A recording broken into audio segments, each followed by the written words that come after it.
Bienvenue à Question Directe, bienvenue à ITV qui reçoit aujourd'hui Madame Boudi Diaw. Boudi Diaw est juriste et spécialiste de droit du travail. Nous allons parler aujourd'hui du travail au Sénégal, comment s'organiser dans les entreprises et surtout comment respecter le droit du travail pour les travailleurs, le droit social et ensuite comment les entreprises doivent dialoguer davantage avec les travailleurs pour le bénéfice de l'entreprise. Vous le savez, depuis quelque temps, il y a beaucoup de remous dans les lieux de travail. Les syndicalistes sont en grève, revendiquent beaucoup de choses.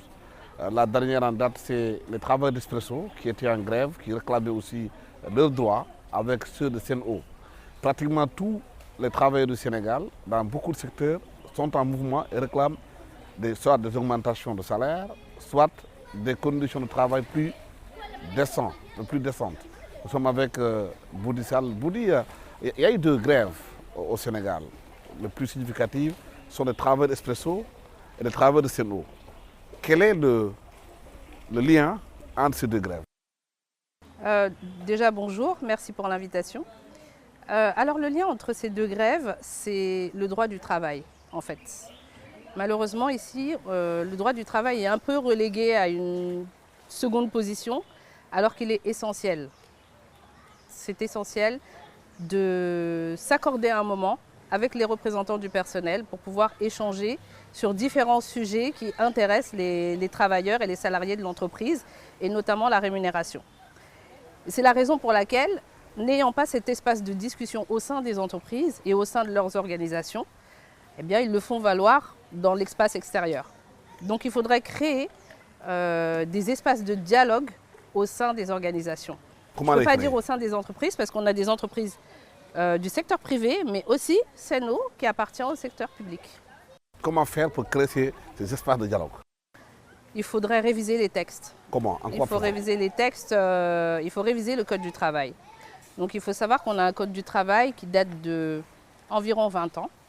Donc il n'est plus adapté au travail actuel, hein, aux modalités de travail actuelles. Et c'est la raison pour laquelle on a dû aussi s'adapter par rapport au virus, voilà, ce qu'on a subi très récemment. Mettre en place des dispositions pour le travail à distance, etc. Même s'il y avait déjà des prémices, il a quand même fallu penser, réfléchir à des solutions et mieux encadrer en fait, le travail à distance. Mais voilà, ces espaces de dialogue social manquent aussi ici au niveau du Sénégal. Mettre en place des réunions bien spécifiques sur lesquelles on échange précisément sur les questions liées à la rémunération et à la rémunération périphérique. Parce qu'il n'y a pas que le salaire, hein, il y a d'autres éléments tels que les primes, des indemnités, etc. qui peuvent être négociés par les partenaires sociaux. Mais aujourd'hui, malheureusement, ces réunions n'existent pas. C'est-à-dire qu'il y a des rendez-vous qui se font entre la direction et les représentants du personnel chaque mois. Ce sont des réunions mensuelles. Mais il n'existe pas un moment dans l'année où on s'assoit tous autour de la table et on communique et on échange sur l'aspect financier. Mais depuis 20 ans, le droit du travail a évolué, la façon dont les entreprises se mettent en place a évolué. Beaucoup estiment qu'au Sénégal, aujourd'hui, les Sénégalais sont trop forts. Il y a certaines entreprises qui demandent la réforme du droit de grève et du droit des travailleurs pour qu'il y ait plus de flexibilité. Bon, il est possible de mieux encadrer le droit de grève hein, et de le limiter en termes de temps, c'est-à-dire d'ouvrir un droit de grève sur une dizaine de jours, une quinzaine de jours par an. C'est tout à fait possible, il y a des pays qui l'ont encadré. Mais ça suppose de revoir la Constitution parce que la grève est un droit constitutionnel. Oui, au Bénin, par exemple, le président Talon a dit la fois dernière, en parlant au patronat français, quand il est venu, il a trouvé qu'au Bénin, il y avait énormément de grèves et qui paralysaient le pays. Et que chacun voulait avoir une augmentation et que le pays n'a pas les moyens de le faire. Il a introduit une réforme à l'Assemblée nationale pour limiter le droit de grève. Ce qui fait qu'aujourd'hui, les enseignants ne peuvent pas aller en grève plus de 2 jours d'affilée. Bon, alors la situation du Bénin, elle est quand même différente de la situation du Sénégal. Bien sûr. Le Bénin a mis en place ce système de limitation de jours de grève pour séduire les investisseurs français. Parce qu'aujourd'hui, ils ont une majorité d'investisseurs asiatiques. Donc c'est très orienté et très ciblé. Mais ça ne garantit pas une efficacité et une efficience au niveau de l'entreprise parce qu'il y a aussi un phénomène dont on parle peu, c'est la démission silencieuse. Ça veut dire que je suis à mon poste de travail, je suis présent, mais je ne produis pas. Je ne suis pas productif en fait. Et c'est aussi une forme de révolte, on va dire, mais plus silencieuse et peut-être plus dangereuse d'ailleurs. Il y a le moyen d'évaluer le travail de travailleur, la production de travailleurs, il y a des moyens d'évaluer. Ce n'est pas suffisamment défini ici, en fait. C'est-à-dire que oui, c'est possible, il faudrait mettre en place des systèmes d'évaluation annuels, fixer des objectifs écrits et clair à chacun de ses salariés et puis faire le constat en fin d'année, faire un bilan pour l'ensemble de ses salariés. Et là, effectivement, on peut noter les évolutions, on peut noter les points sur lesquels on doit faire évoluer aussi notre salarié parce qu'effectivement, le monde évolue, hein, tout évolue et les compétences doivent suivre. Et ces compétences, pour qu'elles suivent, il faut que les salariés soient formés et il faut que l'employeur puisse détecter à quel moment il doit former son salarié. Oui, mais on a constaté qu'au Sénégal, il y a beaucoup qui veulent investir au Sénégal, mais souvent, la force des syndicats au Sénégal fait que les gens sont réticents à venir investir. Bon, parce qu'ils trouvent que les syndicats sont trop puissants. Bon, moi je ne suis pas de cet avis. Hein. Pourtant, je suis patron. Hein. Je suis aussi, j'ai un cabinet, je dirige un cabinet. Mais il faudrait coupler la réflexion avec aussi le code des investisseurs. Parce que c'est aussi ça qui va faire que les investissements et les investisseurs vont peut-être s'orienter vers des destinations beaucoup plus souples. Voilà. Quand on parle de report de charges, est-ce qu'il ne faudrait pas plutôt les éliminer pendant une certaine période? Là, effectivement, ça pourrait attirer aussi de nouveaux investisseurs. Donc, ce n'est pas que le Code du travail. Il faut savoir que le Code du travail, il sécurise aussi l'environnement des affaires. Donc, si on n'a pas un environnement des affaires sécurisé, on aura aussi moins d'investisseurs. Mais qu'est-ce qu'il faut faire pour réformer? Il faut jauger. Voilà. Mais il faut équilibrer. Ce que levier il faut faire pour réformer le Code du travail au Sénégal, pour qu'il y ait une grande souplesse, permettre aux gens d'investir, de gagner de l'argent et permettre aux travailleurs aussi de gagner leur vie, de s'épanouir. Écoutez, là, le Code du travail, il est en cours de réécriture. Donc, il y a déjà des réflexions qui sont menées sur le futur code. Mais il y a un juste équilibre à trouver, c'est-à-dire qu'il nous faut un code qui soit protecteur pour les salariés, mais qui ne soit pas agressif pour les employeurs. C'est un équilibre à trouver dans les textes. Vous pensez que ça peut permettre aux gens d'investir dans le plan Sénégal émergent? Est-ce qu'il y a des leviers sur lesquels on peut appuyer? Bien sûr que ça peut favoriser l'investissement et c'est d'ailleurs pour ça que la réforme du Code du travail et la réforme du Code de la sécurité sociale font partie du plan Sénégal émergent 2. Le PSE2 a prévu la révision de ces textes. Ça fait partie de la stratégie. En quoi faisant? Comme je vous l'ai dit, en sécurisant l'environnement des affaires via la révision des textes, en favorisant la production au niveau de l'entreprise. Et ça, c'est favoriser aussi le dialogue social, donner des espaces aux salariés pour qu'ils puissent s'exprimer. La motivation aussi, hein, ça fait partie ça crée de la richesse. Hein, ce sont les salariés qui créent la richesse. Il ne faut pas l'oublier. Oui, oui. Il y a aussi le fait aussi que beaucoup travaillent dans des entreprises, mais qui ne maîtrisent pas l'environnement du travail, l'environnement du code du travail, qui ne connaissent pas les textes. Ils arrivent des fois de faire des fautes professionnelles sans s'en rendre compte. Alors, moi j'ai envie de dire qu'il faut se faire accompagner par un professionnel sur ces questions-là, sur ces sujets.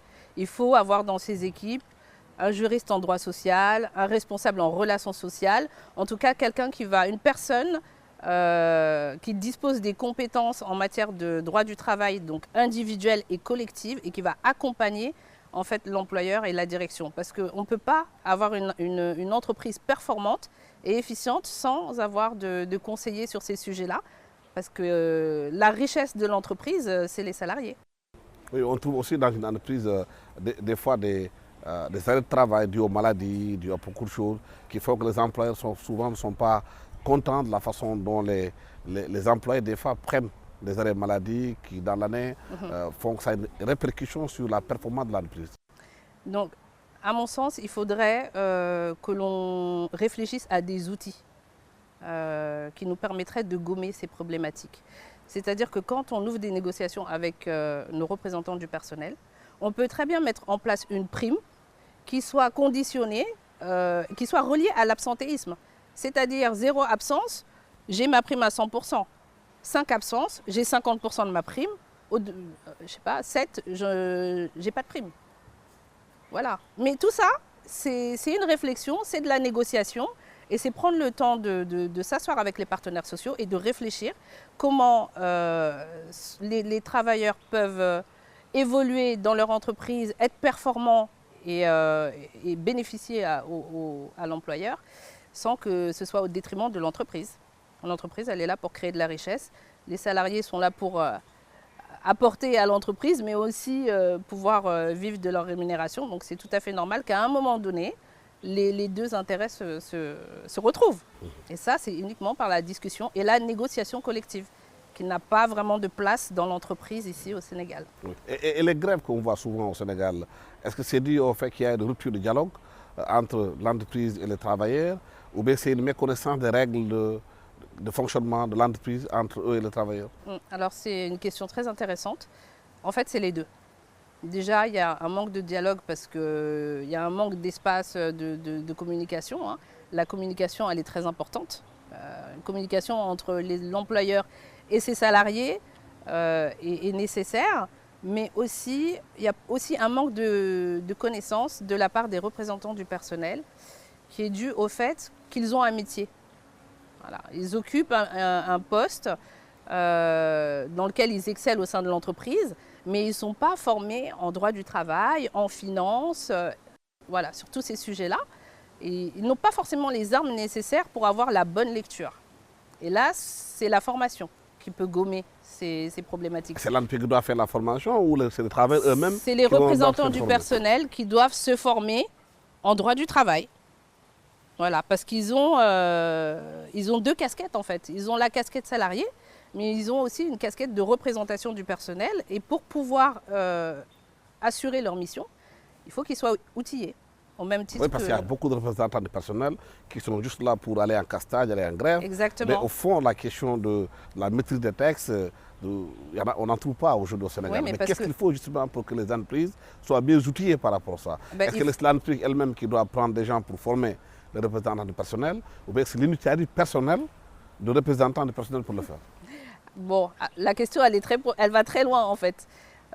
Tout est possible. Mais en tout cas, il faut qu'obligatoirement, lorsqu'un représentant du personnel est désigné ou élu, à sa prise de fonction, il faut qu'il ait au moins les bases en matière de droit du travail. Parce que je ne vois pas comment il peut communiquer avec la direction, répondre aux salariés sans avoir les compétences, les outils nécessaires. Après, cette formation, elle peut être assurée au niveau interne, si on a un juriste au sein de l'entreprise ou un responsable en relations sociales, ou alors au niveau à l'extérieur de l'entreprise. Mais après, il y a la question du financement qui se pose. Oui, parce qu'au Sénégal, on a vu aujourd'hui que la plupart même des responsables des directions d'entreprise, eux-mêmes ne maîtrisent pas le droit du travail. C'est un métier. C'est un métier, ce sont des chefs d'entreprise, mais ce ne sont pas des juristes. Le droit du travail, c'est une matière juridique. Et c'est la raison pour laquelle ils sont accompagnés au niveau de la direction. On va souvent retrouver un juriste en droit du travail ou un responsable relations sociales. Mais beaucoup aussi d'ouvriers se plaignent que des entreprises étrangères viennent au Sénégal, ne respectent pas la législation du travail dans le pays dans lequel ils sont. On a vu des ouvriers dans les chantiers aujourd'hui faire les routes, entre autres, aller en grève, alors qu'eux-mêmes ne sont pas syndiqués. Bon, il n'est pas nécessaire d'être syndiqué pour faire une grève. Ils sont titulaires d'un contrat de travail. Après, si ce sont des salariés expatriés, mais souvent, il faut voir... Il n'y a pas de contrat de travail. Souvent, c'est des contrats de prestation qui ne sont pas signés. C'est verbal. Alors, si c'est ça, il y a des mesures, en tout cas, qui sont en cours de réflexion, justement pour répondre à ces problématiques-là. Quelles sont ces mesures? J'ai pas l'information pour le moment. Parce qu'on constate aussi qu'au Sénégal... Mais en tout cas, la volonté est de gommer, en tout cas, le travail précaire. Voilà. Et Oui, ça, mais ça au rentre. contraire, aujourd'hui, avec la Covid qui est arrivée, beaucoup d'entreprises préfèrent aujourd'hui recourir à des prestataires. Les CDI, les CDD, il y en a de moins en moins dans les Ah, vous entreprises. parlez des prestataires de services. Oui. D'accord. Bon, il y a des sujets en discussion. Moi, je n'ai pas pris part à ces sujets-là, donc je ne pourrais pas m'avancer plus que ça. Parce que je Oui, mais sais quelle pas est ce votre qui a été. réflexion par rapport à cette tendance nouvelle aujourd'hui à travers le monde où les gens préfèrent recourir à des prestataires que d'employer des gens avec des CDI qui deviennent des fois, les gens disent, des goulots dans le travail?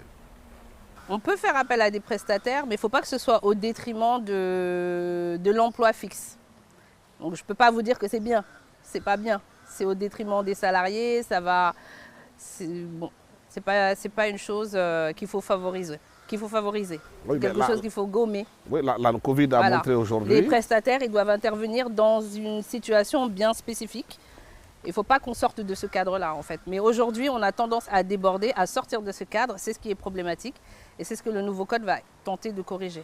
Mais il y a la Covid. Effectivement, c'est en faveur de l'employeur. Oui, la Covid est arrivée, on a vu le télétravail se développer, le travail à distance. Est-ce que cette nouvelle façon de faire aujourd'hui, on doit totalement l'inclure dans le code du travail, compte tenu du fait qu'on ne sait pas à quel jour une autre pandémie pourrait venir? Comment faire pour gérer ces questions? Je pense qu'il faudrait l'introduire dans le code du travail. Il y avait déjà une petite base, mais effectivement, ce sont des dispositions qui, à mon sens, doivent être incluses, hein, parce qu'on a fait face à la Covid-19, mais ça a aussi, on a assisté à la libéralisation. Donc voilà, les gens ont plus tendance à travailler à distance, à s'expatrier, à sortir aussi de Dakar. On le voit, hein, des personnes qui vont s'installer dans des régions un petit peu plus éloignées, qui conservent leur emploi et qui favorisent le travail à distance. Donc ça a donné naissance à une nouvelle façon de travailler qu'il faut intégrer et qu'il faut forcément cadrer dans le code du travail. Est-ce qu'il faut une législation pour encadrer tout ça? Bien sûr. En quoi faisant? Dans le code du travail. Le code du travail, il est là pour ça. C'est encadrer tout ce qui est lié au travail, tout simplement. Oui, mais parce que les gens estiment qu'aujourd'hui, vous pouvez avoir, par exemple, le droit de travail à distance, mais ça ne veut pas dire que celui qui travaille à distance, est-ce qu'effectivement, il est productif pour l'entreprise? Bon, ça c'est une autre question. C'est une question. C'est une question. Ça c'est une autre question. Bon, on a quand même eu des retours assez positifs post-Covid. C'est-à-dire que les entreprises, elles ont continué à faire du bénéfice, elles ont continué à fonctionner. Oui. Donc les salariés qui étaient en télétravail ont été efficients. En tout cas, il y a une présomption d'efficacité. Oui. Voilà. Après, en ce qui concerne les moyens de contrôle, rien n'est prévu pour le moment. Qui n'a pas le droit de faire de la grève au Sénégal? Dans le cas, qui n'a pas le droit de faire la grève? Bon, il y a des professions dites d'utilité publique, comme la police, les forces armées, qui n'ont pas droit justement à la grève. Mais dans d'autres pays, les policiers sont syndiqués, comme en France. Ils ont des syndicats qui défendent leurs droits. Oui. Oui, mais ils n'ont pas le droit d'aller en grève. Non, il y a une continuité de service, en tout cas, qui est exigée. Oui, mais au Sénégal, aujourd'hui, comme vous l'avez dit, le pays est en train de changer. De nouvelles sociétés s'installent, qui sont dans le gaz, dans le pétrole, dans le digital. Ça demande une adaptation de ces nouvelles sociétés dans le nouveau code du travail. Quelles réformes il faut mettre dans le code du travail pour que les travailleurs ne se sentent pas lésés dans ces nouvelles façons de faire? Là, c'est assez large comme question, Oui. mais effectivement, lorsque l'État a pensé à la réforme du Code du travail et à la réforme du Code de sécurité sociale, c'est parallèle en fait au PSE2. Et c'est parallèle à ce qui nous attend demain avec l'arrivée des ressources pétrolières, minières et gazières. Donc on va avoir un flux de travailleurs et effectivement, il va y avoir des concours au niveau légal. Hein. Certains travailleurs vont arriver avec un contrat de travail étranger, donc avec des rémunérations beaucoup plus élevées, beaucoup plus de droits tout simplement. Donc effectivement, le Code du travail sénégalais doit s'adapter de manière à ce qu'il n'y ait pas un grand gap demain. S'adapter par rapport au gros salaire ou bien s'adapter par rapport Non, au petit par salaire? rapport aux conditions même de travail. Parce que les expatriés au Sénégal ils bénéficient de beaucoup d'avantages. Primes de changement climatique, primes de trop de choses. Il y a des employés qui disent qu'à travail égal, ils doivent avoir le salaire égal. Non, Pourquoi? ça c'est pas possible. Un expatrié qui a un contrat de travail étranger ne peut pas avoir la même rémunération qu'un local. Ça, c'est parce que le contrat de travail n'est pas le même.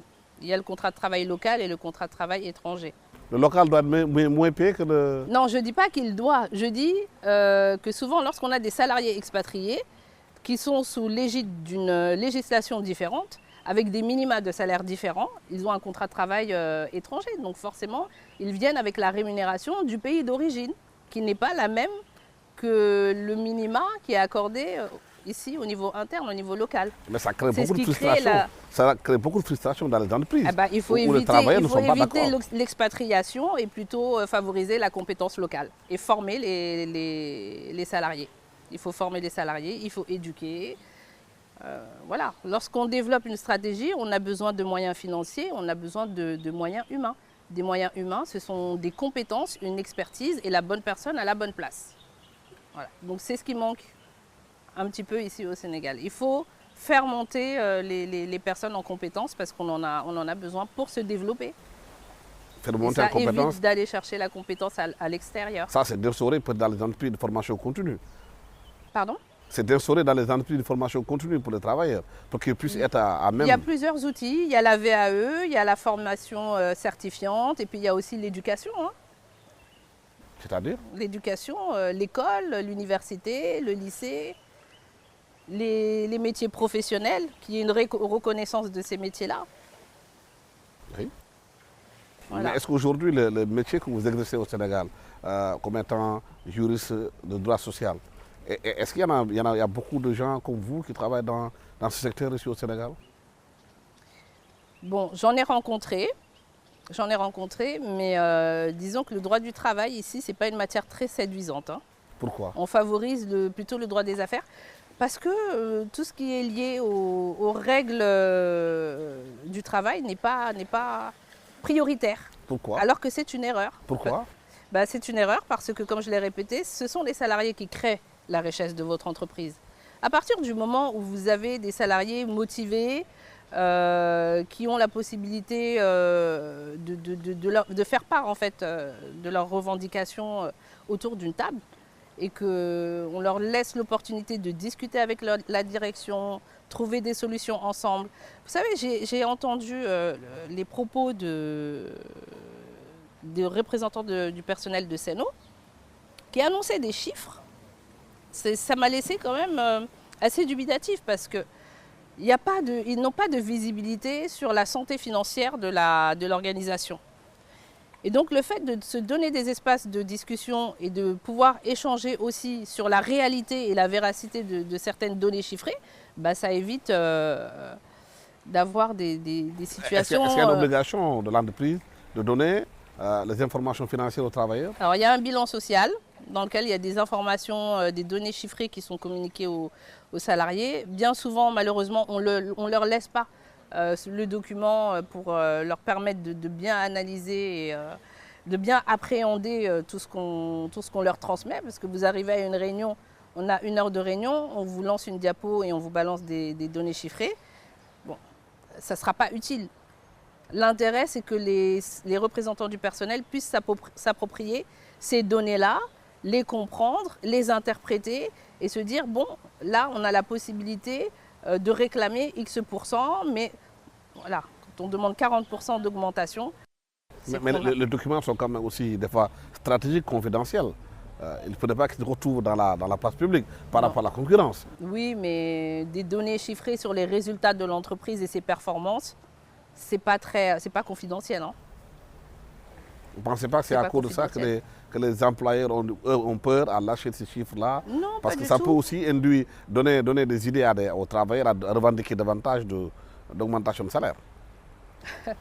Non, dans un contexte de morosité économique au Sénégal. Non, parce qu'en face, il faudrait leur mettre aussi les charges de l'entreprise. C'est-à-dire qu'on n'a pas uniquement les résultats, on a le résultat, le bénéfice, les charges. Et ça permet aux salariés de comprendre en fait le fonctionnement économique de la structure. Et à partir de ce moment-là, si les calculs sont bien faits, on peut comprendre que 40% d'augmentation par salarié, c'est un peu élevé. Vous avez l'impression qu'au Sénégal, que le droit social du travail va bouger encore davantage au bénéfice des travailleurs? Alors, au bénéfice des travailleurs, oui, parce qu'il faut quand même améliorer les conditions de travail, c'est important.